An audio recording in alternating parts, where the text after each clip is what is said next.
Hello everyone, this is Andrew Chabot and Tamika Jacques with MassCEC, the Massachusetts Clean Energy Center.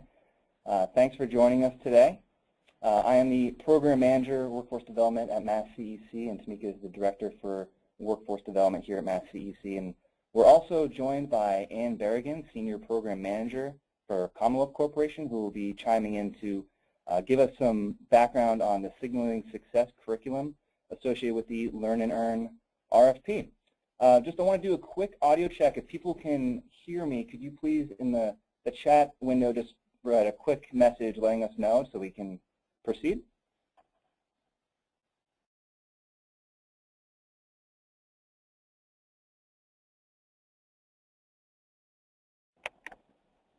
Great. Is everyone able to hear me okay?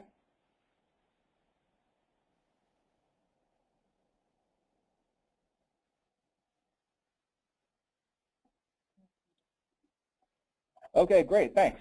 Perfect, so we will get started. So this is a webinar for the Learn and Earn grant that we're putting out for this summer. Today, May 5th, is, and please hold all questions to the end. What we'll do is we'll have a period at the end of the webinar to have a question and answer section so that we'll be able to answer any questions you might have for us or for Ann, and we will take it from there. An overview of what MassCEC does is we are a quasi-government agency that's focused on growing renewable energy jobs in the state through various programs that are designed for either pathways work, capacity building, to make sure that employers have the skilled workers that they need to continue to grow their businesses in the state. Our program, Learn and Earn, is sort of born out of that need. Many employers are able to let us know that what they need is increased workers, students with STEM education, with hands-on training to enable them to be more competitive in the workplace. They have come to us time and time again to let us know that they need these programs that established so that we can have workers trained. We previously have several different initiatives through our capacity building program where we partnered with various grantees to make sure that students are able to kind of get a good glimpse into what it's like to work in the clean energy field, but also to be exposed to engineering or more design or technical aspects or hands-on training at a younger age as what the employers are requesting from us. We're able to get this information because every year we are mandated to put out an industry report that details sort of the status of the clean energy industry in the state, where the employers are really looking for what skills that they require, where there's growth, and time again they've expressed to us again a need for younger and younger training on some of these harder skills and harder topics like STEM education. This is the best way that we've found to date to sort of get a pulse of the industry and make sure that we're responding to their needs. There's definitely a lot of growth that's happening right now, and really one of the major constraints is that there's just not enough people with this sort of background. So this program, Learn and Earn, is geared towards sort of meeting that need. It's geared towards individuals in grades 9 through 12 in high school or other similar education. They must have completed at least their first year of high school to participate, and it really addresses the need for the youth to have a summer employment option or year-round employment with a clean energy employer and STEM education to achieve that hands-on learning approach. This is the second year we've run this program. Last year was our pilot program, and we'll speak a little bit more to those specific grants later on in the webinar, just to kind of give a quick example of the work that they've done. But really what we're looking for is a grantee to take this on and provide this experience to their students, partner with a clean energy employer, and to also be able to enable them to grow into this field if that's what they desire. I definitely recommend having the RFP handy over this webinar, because we'll be touching on various aspects of the RFP. You can find it on our website under solicitations if you don't have it in front of you already. But it should be very handy kind of to go through as we're walking through this this sort of instructional webinar. The scope of this RFP is what we're putting out is, there's a few main components we're just going to run through really quickly today. We are looking for students to be involved in a clean energy or STEM focus. That can mean students are learning applications for solar energy systems, for energy efficiency measures in their school or in a location that's helping them to learn these skills, to take measurements, to be able to think outside the box and sort of be more constructive with their solution building. We're looking for curriculum that's more focused on a work readiness component to try to get individuals actually building things with their hands, getting out into the field, and being able to interact with instructors and each other to learn as much as possible.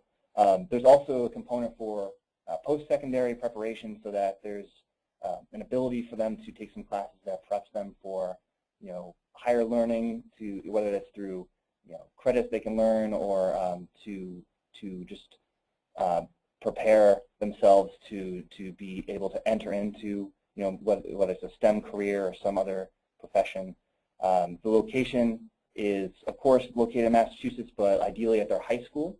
In previous sessions, the previous session we had the location be, each grantee's high school where the students were able to work, be able to, they were very familiar with the building already, so that was a strong tie for them to be able to feel like they're making a difference in their high school and be able to see it every day.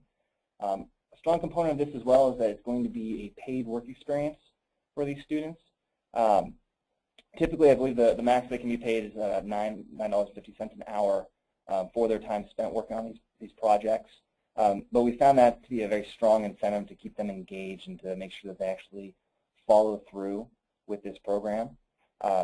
There's a strong career exploration element as well, where partnering with a clean energy employer, you're able to allow the students to ask them questions to kind of let them probe to see if that career is something that's right for them, or just to see where everything that they're learning in the classroom really applies to what they would be doing after school.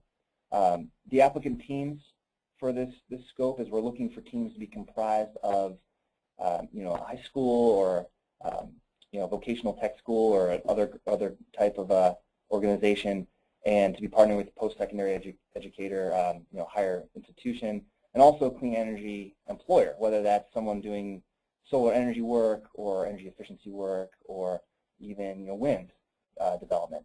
So something like that needs to be incorporated so that there's a strong team for these students to be able to learn from all different sides.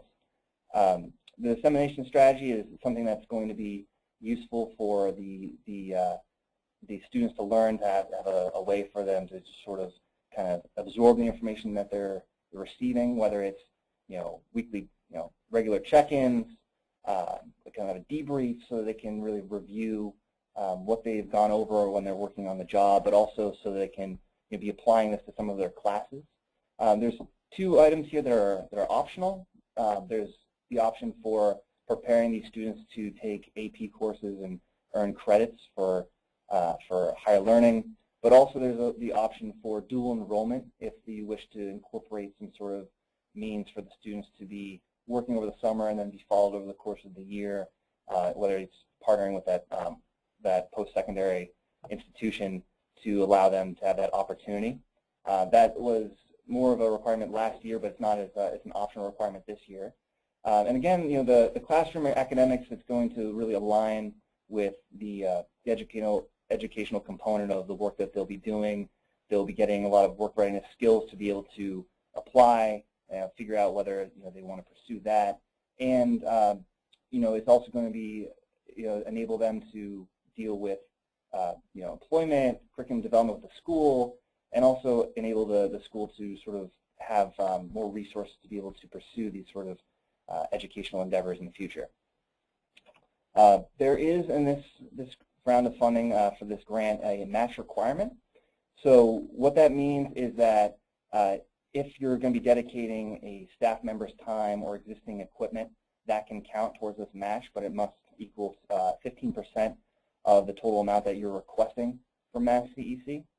The greater amount of request or leverage that you're going to provide, the the better and the more strong your application will be. But that is something to keep in mind when submitting an application, to think where that will come from and sort of what resources that you already have you'll be able to leverage so that you're able to come with a strong proposal to Mass DEC.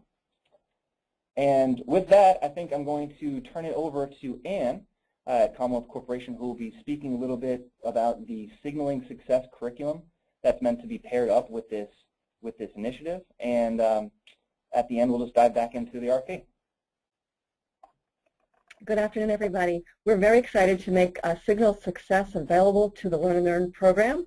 We've been, we've been using the curriculum for the past 2 years, a short version in our statewide YouthWorks program, and a longer version in several schools around the state as part of a pilot program. We are getting a lot of feedback from the users of the curriculum, and we know that it's really helping young people in 3 major ways. First of all, it's helping them really understand the expectations of employers, and this is one of the reasons it was developed, so that young people would absolutely understand what employers are looking for in a variety of fields. It also prepares young people to make a plan for their future, starting today, starting with their sort of teen job, their summer job, or their year-round job.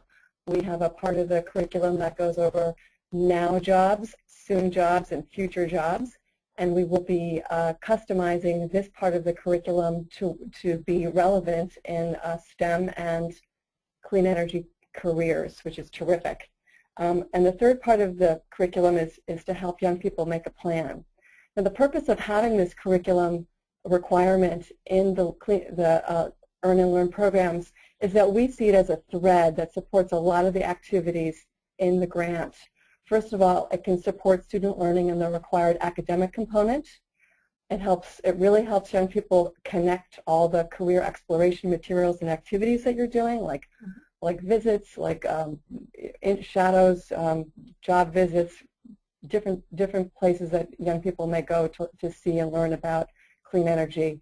It also really structures the paid work experience during probably the summer of 2016.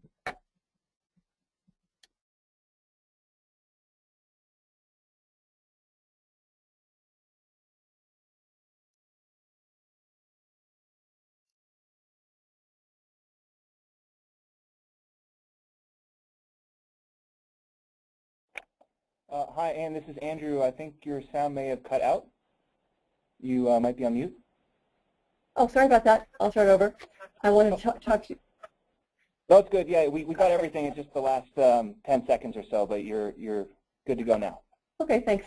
So yes, this curriculum was developed in response to research we did with employers in 2013. Employers were across the state were surveyed. And we did a lot of focus groups to find out why employers were not hiring teens. And the reasons were they just don't feel teens have the reliability and dependability that they see in older workers, and that they really saw kind of a lack of soft skills and appropriate work behaviors. So we've really responded to this research in developing this curriculum, and we've had the chance to pilot it now at this point with over 7,000 young people at ages 16 to 21 across the state. We really think this is a relevant and accessible resource for various different types of programs, from summer programs to school programs and electives. And the curriculum is very flexible, and it also comes with assessment materials. Can you forward the slide? So the curriculum is organized around some key learning targets that really organize the materials. So the example key learning targets are having young people understand what they have to offer, what they need, and what they want for the future. So the first several workshops are really focused on some self-assessment tools that will help young people figure out what's out there for them, what their interests are, and what the skills they have and are able to bring to their future jobs. They also learn the traditional elements of work readiness. They learn how to do resumes, applications, online applications, and to really present themselves well in interviews. They also learn a lot about interacting professionally with their coworkers and supervisors. There's a lot of emphasis on communication and collaboration. And they also identify ways that they can self-advocate and get what they need to overcome any challenges that they face. You can turn the slide. The skill gain focus is on 4 skills that we developed out of the research with employers: collaboration, communication, dependability, and initiative. And really underlying all these skills are the skills of problem solving, self-regulation, and self-efficacy. And these are the skills that will also help them in their post-secondary planning. You can turn the slide. So we have a process for implementing in the Learn and Earn program. We will start this summer with a planning session where we'll take a needs assessment from each of the grantees. We will go over, whatever goals you have for your program, understand the constraints you have in your scheduling and in your schools, and we'll work with you to customize the curriculum so that it makes sense for you and for what you want to do in a Learn and Earn program. We will also provide training for any teacher or other staff person who's involved in delivering the curriculum, and we also offer coaching and co-teaching support. And finally, we help you assess the program at all stages with several instruments that we have used for assessment, including a portfolio, which is terrific. And so really what we're going to do in this program is we're going to use this curriculum and align it with clean energy and STEM occupations and industries so that young people get an understanding of how to enter the pipeline and develop a goal so that they can work towards that.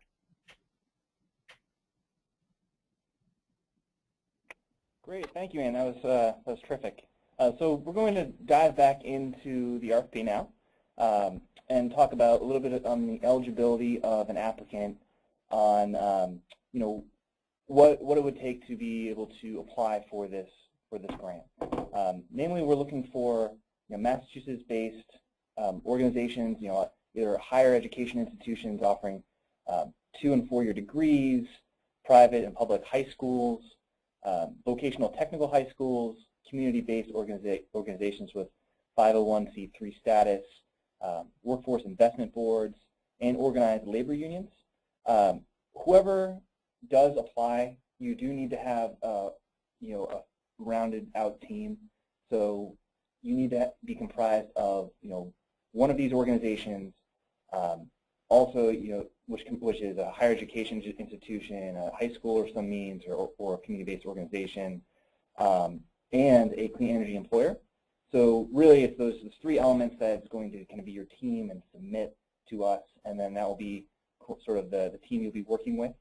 And it's really, anyone can take the lead on this application or on the project, but we do need to have a full team to be able to proceed with your application.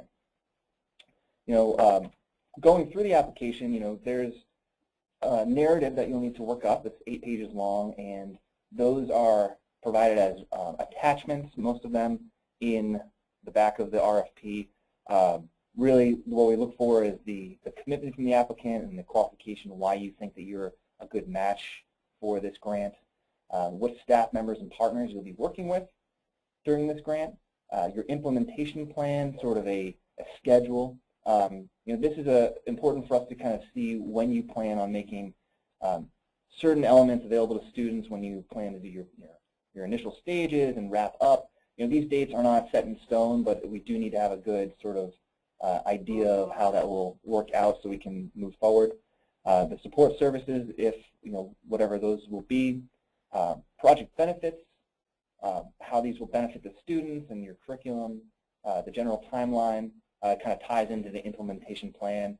How is this, after this, going to be implemented? How is this going to be seen through from start to finish?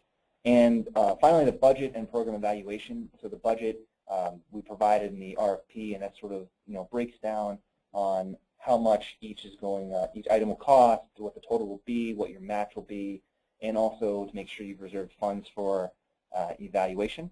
And that sort of ties into our next page, On page 9 of the RFP, there's the budget, and a few quick points on that is that it's not to exceed $150,000 to be received from us. That does not include the match. Your overhead should not exceed 10% of the total budget for this grant. If you decided to have lunch expenses for your students, those cannot exceed $2,000 over 8 weeks.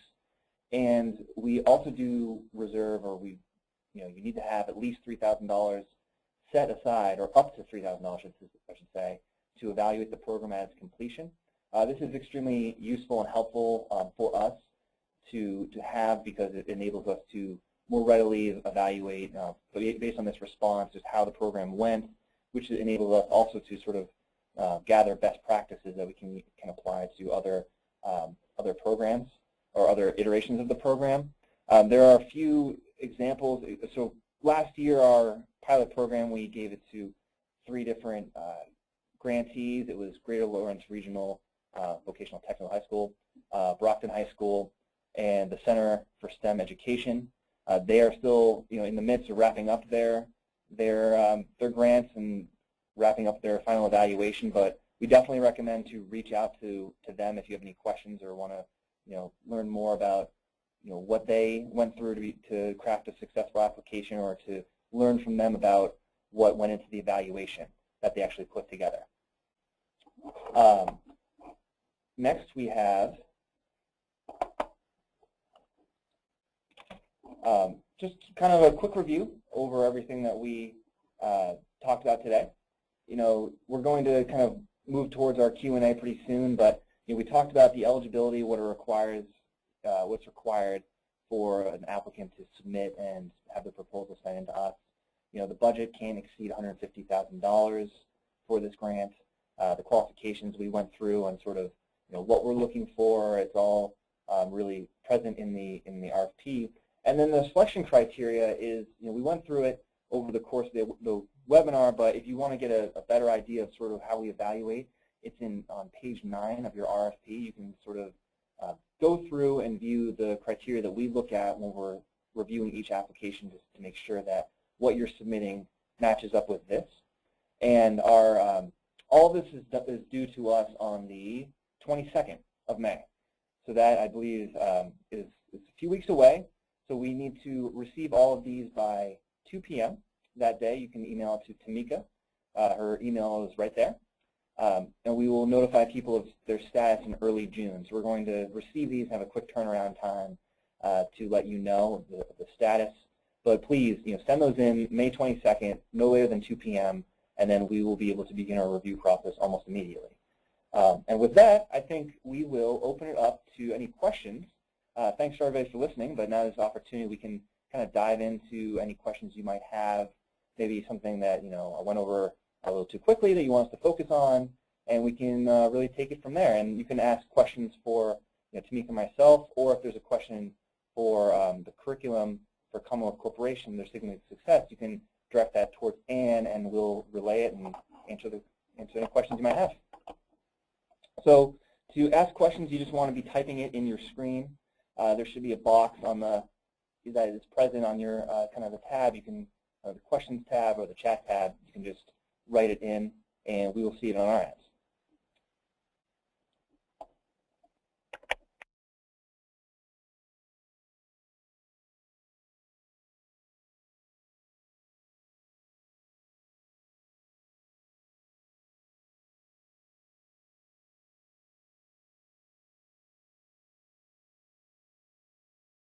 Great. Okay, so we have a couple questions that just came in. So let me just expand the screen so we can view it. Okay. Will students from Greater Lawrence Technical School be applicable who were previously in last round of Learn and Earn? So yeah, yes, I think that Greater Lawrence, they would be applicable to take part in this program as well.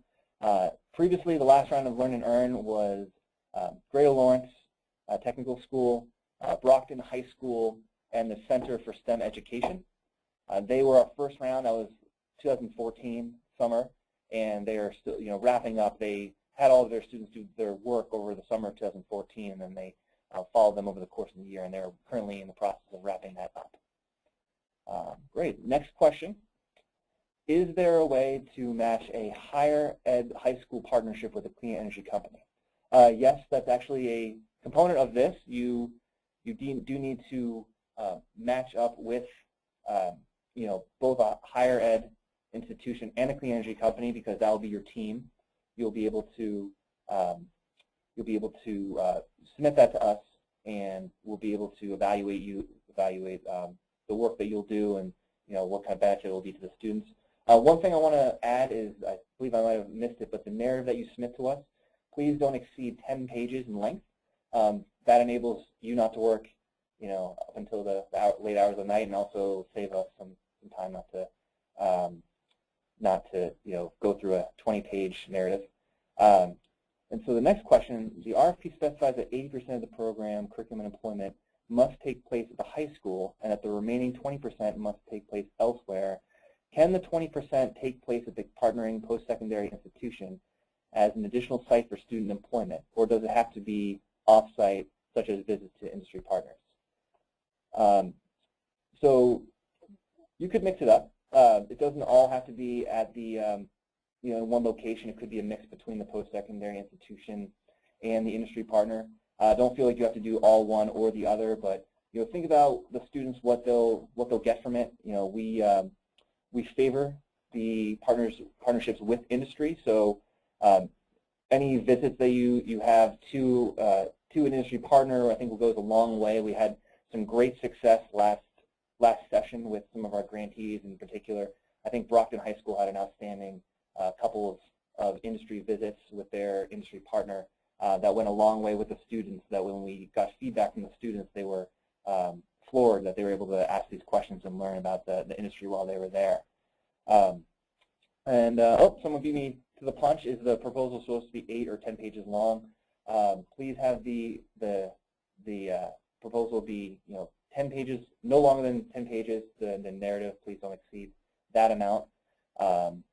Great. And can CEC help with the match? Unfortunately, we are not in a position to help with your match component for this grant. But if you have existing equipment, if you have a staff time who wants to, you want to pay them, and then they'll be devoting that time to the program, that would count. But you will not be able to use Mass CEC funds for the match for this application. And then if a 501c3, if a 501c nonprofit startup has not received a nonprofit designation, can they be a team member? They can. So as long as they are not the lead of this program, they can definitely be a team member. So they would have to, the lead on the program would have to fall on somebody else, but they would definitely be able to participate and sort of work to round out the team. Good question. So next question, what are the chances that the summer employment for students could be funded again after the grant ends? So there's a, we do offer this. This is only the second year that this has been brought out. And we would say that, if the host school wants to reapply for any subsequent sessions, they're, of course, welcome to do so. And it really, we just evaluate all of the applications that we receive in a session to, do our determination and allocate grant funding.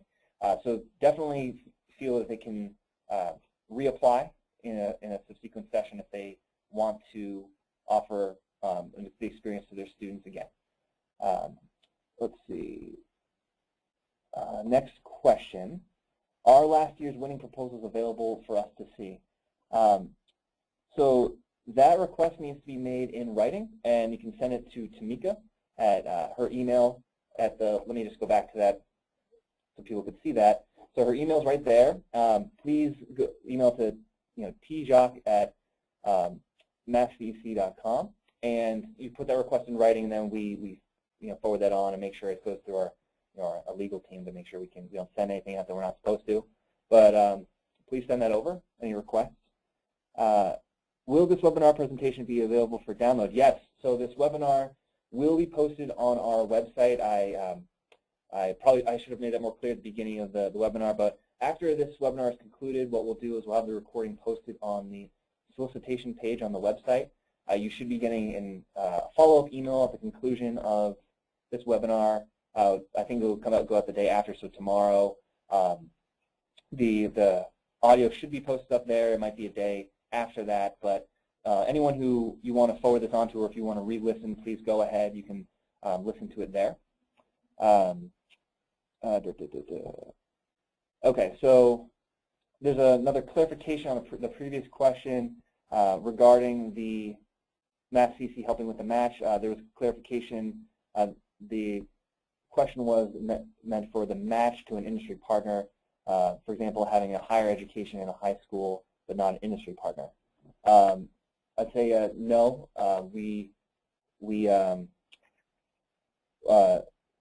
It needs to be, it needs to be something you take on, so we wouldn't be able to accommodate that.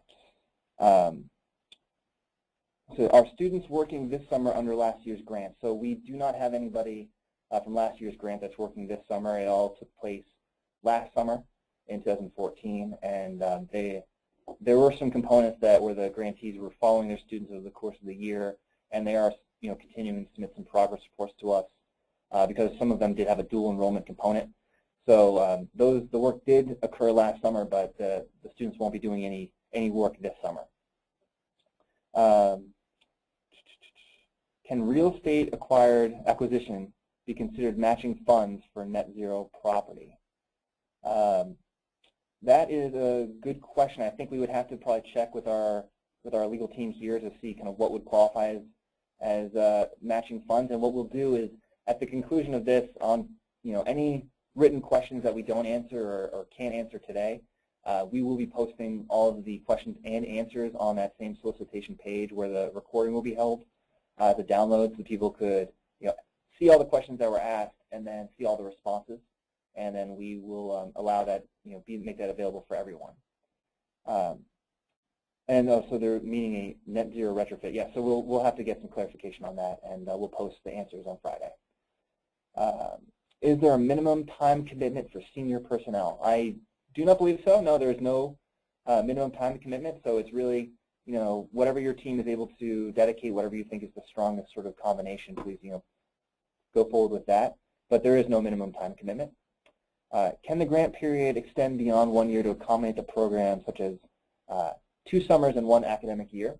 That is possible, sure. I think we'd want to have all the work that the students will be doing in 1 summer, and then have the academic year, they could be followed over the course of the year, and if there's a dual enrollment option, they could be participating in that, and then potentially participate next summer.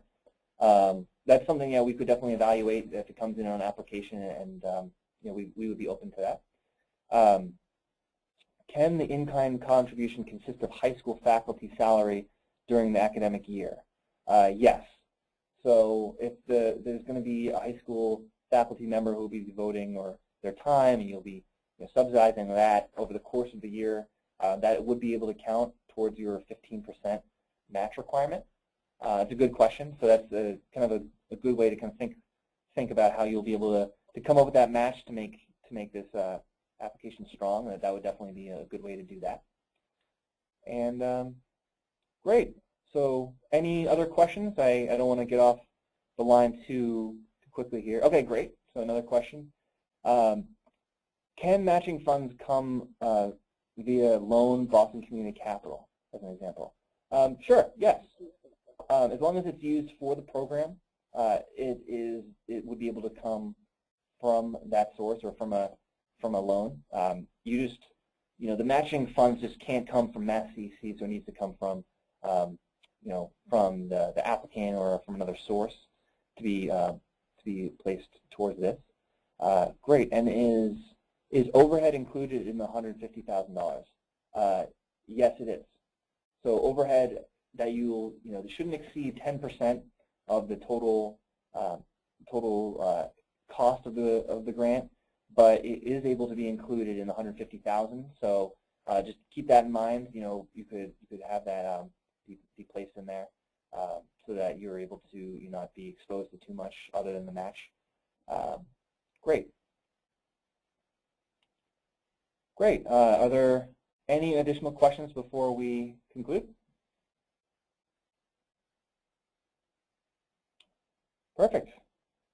Oh, well, I spoke a little too soon. So one more question. Do we have to do signal success during the school year or during the summer? And I think that's a great answer for Anne, if you want to sort of jump in and field that one. We are planning to do the signal success during the school year. We see the summer of 15 as a time to plan, and then we do the signal success during the school year at some point. And if you did the summer component in 2016, you'd be able to use it then as well. Great, good question. That was a good question. Okay, great. And so what we're going to do is we're going to wrap up. Any additional questions, please send over. You can email myself, Andrew, or Tamika through our email addresses. And what we'll do, any questions that we receive, in addition to the questions we've received today, we'll all post the answers on the website on the solicitation page on Friday, no later than Friday. And you know, we won't be able to get any questions to post beyond that date, but please keep in mind that the application is due May 22nd. This webinar will be available to listen to again on the solicitation page. And you know, please send your applications in. We're looking forward to getting some interesting and strong proposals from everybody. And I want to take the opportunity to really thank Anne for her time on the phone to make herself available to answer all these great questions and to kind of give some background on the curriculum that they're going to be offering. And thanks for everybody for listening in, and we will talk to you soon. Take care.